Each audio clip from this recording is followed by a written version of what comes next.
রাজধানীতে চুরি ছিনতাইয়ের মতো ঘটনা এখন নিত্যদিনের ঘটনা হয়ে দাঁড়িয়েছে।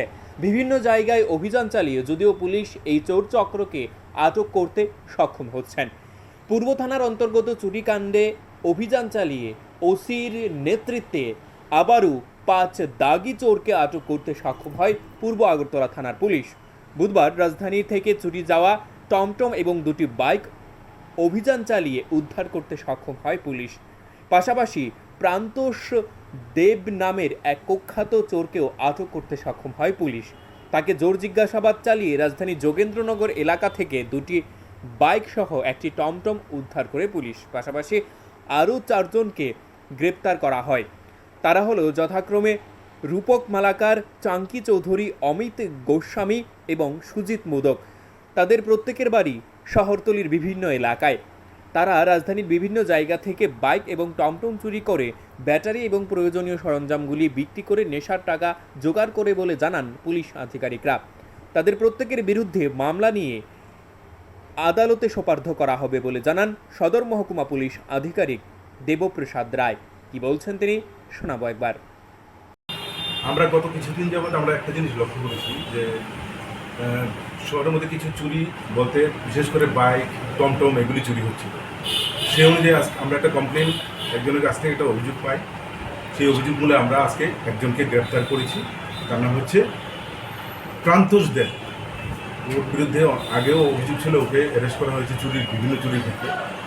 ওকে অ্যারেস্ট করার পর আমরা ওকে জিজ্ঞাসাবাদ করার পর ওর কাছ থেকে আমরা একটা টমটম এবং 2টো মোটর বাইক রিকভারি করতে পারি, যেগুলি বনকুমারী নাগপাড়া, যেটা রেল স্টেশন সংলগ্ন এলাকায় যে জঙ্গল আছে সেই জঙ্গলের মধ্যে লুকিয়ে রেখেছে।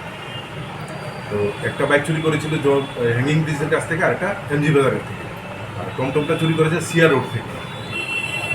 তো ওদের উদ্দেশ্য কী সেটা আমরা পার করছি। তো প্রান্তোষকে জিজ্ঞাসাবাদ করার পর আমরা আরও তার সঙ্গী যারা আছে এদের 3 জনকে ধরতে পারি এবং তাদেরকেও জিজ্ঞাসাবাদ করে আমরা 5 নম্বর আসামি যে রূপক মালাকার, তাকেও আমরা হ্যাঙ্গিং ব্রিজ সংলগ্ন এলাকা থেকে ওকেও অ্যারেস্ট করতে পারি। তো টোটাল আমরা 2টো বাইক এবং একটি টমটম উদ্ধার করেছি। প্রাথমিক জিজ্ঞাসাবাদে যেটা বুঝলাম, ওরা টমটমগুলিকে ব্যাটারি খুলে সেগুলিকে প্রথম বিক্রি করে, তারপর এই বাকি অংশগুলিকে যেগুলি বিক্রি করা যায় সেগুলি করে, আর নয়তো সেগুলি ভাঙাচোরা দোকানগুলিতে নিয়ে বিক্রি করা যায়। এই হচ্ছে এদের উদ্দেশ্য। তো আমরা এই একটা গ্যাং, এরা 5-6 জন একটা গ্যাং, আমরা দৃঢ় বিশ্বাস তাদের সাথে আরও কেউ জড়িত থাকে। তো এই ঘটনা আমাদের এখানে রিপোর্ট হওয়ার পরেই আমরা একটা অফিসারদেরকে নিয়ে একটা টিম তৈরি করি, যারা স্পেসিফিকলি এই চুরির ঘটনাগুলির ক্ষেত্রে তদন্ত শুরু করে।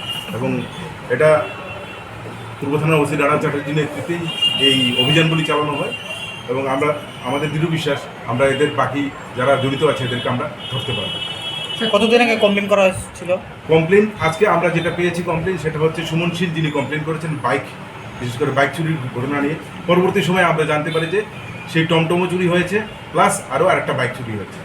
তো সেই ক্ষেত্রে আমরা আগের চুরির জিনিসগুলিকেও আগের জিনিসগুলি চুরি হয়েছে ধরুন 1 সপ্তাহ 10 দিন আগে, টোটাল সবগুলি জিনিসই আমরা উদ্ধার করতে সক্ষম হয়েছি। হ্যাঙ্গিং ব্রিজ প্রথম পর্যন্ত? হ্যাঁ, প্রথম পর্যন্ত। এখন টোটাল আমরা 5 জনকে ধরা হয়েছে। Bureau report, news live 24 Tripura.